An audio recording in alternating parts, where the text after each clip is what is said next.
Well, it's 10:02, and we're going to go ahead and see what's trending on this Wednesday morning at 10 a.m. We're going to start with the 2021 Golden Globe nominations because they are out. And as always, there were surprises and some snubs. So, of course, we're going to go to Kevin. Kevin, I feel like this is the year where maybe everybody's in the know about the TV shows, but maybe not so much about the movies, because it was kind of a year. I mean, it was a year with movies, but without movies. You know what I'm saying? Yeah, I mean, one of the interesting things about this year, Holly, I mean, obviously TV has been on the rise again, and we're back in that golden age of television again, where some of these TV series are better than a lot of the movies that are out there. I do think there were a lot of big films last year. I mean, obviously there was delays and everything, but the movie category is pretty stacked. I mean, I think there's definitely some major nominations in those categories as well, for sure. All right, so where are we going to begin? We're going to start with Best Motion Picture.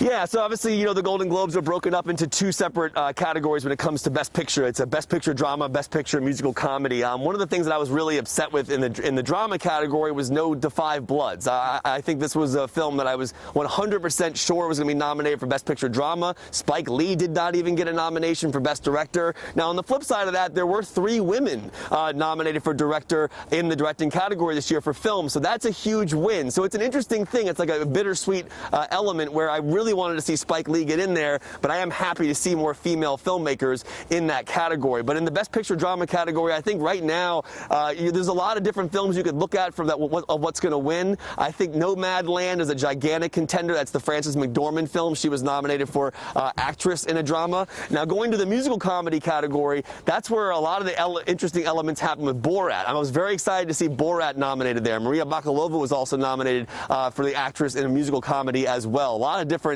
factors there in the musical comedy category as well. All right, I have seen 1 out of 10 of those movies. How about anybody else? I've seen Promising Young Woman, and I want to see the Chicago 7. Which one did you see? I saw Hamilton. That's the only one I've seen. All right, gotcha. Right, okay. right. Promising Young Woman was interesting. Yeah, I'll just say it was interesting. I saw part of the 5 Bloods, but like you said, Kevin, it wasn't even nominated, and I know that's been trending this morning. So I saw Palm Springs. I mean, it was a good one.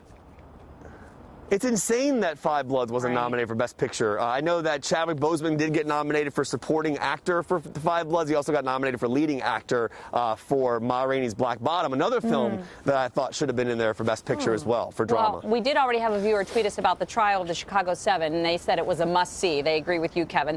Let's go ahead and talk about the TV shows in the 2 categories there. Who got the nod?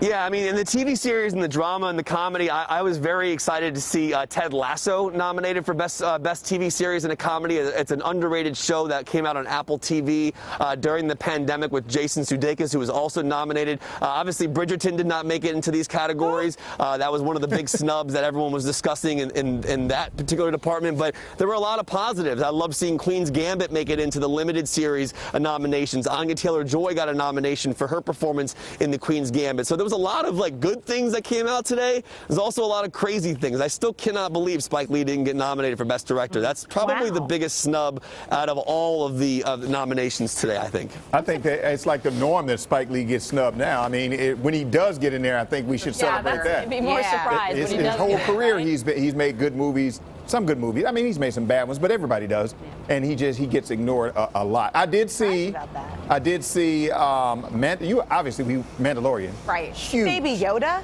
Huge. Mandalorian is a great. Everything was about it was great. And Lovecraft Country. Yeah, love that. I started watching that. I haven't advanced. I do watch Ozark. It's good. It's dark, but it's good. And then there was another, The Flight Attendant. Oh, I heard that one was good. Okay, well, I won't waste my time. Thank you. Me and my wife tried to watch that one, and it was just Okay. Really? Yeah. My husband, he agrees with you, Kevin. He loves Ted Lasso. And he and his friends talk about that. And I haven't watched it, but a lot of my friends have been talking about Emily in Paris. A lot of good memes came out. Yeah, Emily in Paris was definitely. You did? Yeah, and that was actually a big surprise. I was very happy to see Emily in Paris get nominated in the TV series category as well. And Lasso, if you haven't seen it, I highly recommend that one. I definitely see that for sure. But I think at the end of the day, I think the Spike Lee thing is the biggest snub. Yeah. What about Bridgerton? I guess popularity doesn't equal critical acclaim, huh? Yeah. Well, that's the weird part about the Globes is that there's so many different categories. It's all convoluted, and people were wondering, like, was Bridgerton even eligible because it came out on Christmas, so it was. But one of the reasons why you're not seeing a film like Pixar, Soul. Now, Bridgerton was eligible, just to be clear on that. It just didn't get nominated, but that was a big question. But Pixar's Soul, for example, that's one that I thought I was going to see nominated for Best Picture in the drama category. But the Golden Globes apparently has a rule that animated films cannot contend in that category. So I think hopefully Soul will get a Best Picture nomination at the Oscars, where they are allowed to be nominated in the Best Picture race and also the animated category as well. So here's a question for you, Kev. Do you feel like in this pandemic world that we're living in that people care about the Golden Globes? I mean, for me, I think the Globes are. I don't particularly trust the Globes. I think that they've shown over the past that the movies they've nominated and given awards to, I don't necessarily agree with sometimes. I think they are a precursor for the Academy Awards. But do people care? I mean, obviously, award shows have become less and less of an importance for people to view with the internet age and obviously with social media. I mean, back in the day, that was the thing. You would actually watch these award shows to learn about the movies and kind of like plan on what you were going to watch. Now we already know that. So for me, I love it. It's my Super Bowl this time of year. The playoffs are the Golden Globes and the Super Bowl is the Oscars. But I think that, I think people care because a lot of the shows that people watch, like The Crown, and I can't say one of the show's names, but it starts with an S. It's a big show as well. But yeah. So apparently that show is a big show as well. So a lot of these nominations are shows that people watch. The Queen's Gambit. But you're right. Bridgerton was a popular one. Don't know why that didn't end up in there. All right.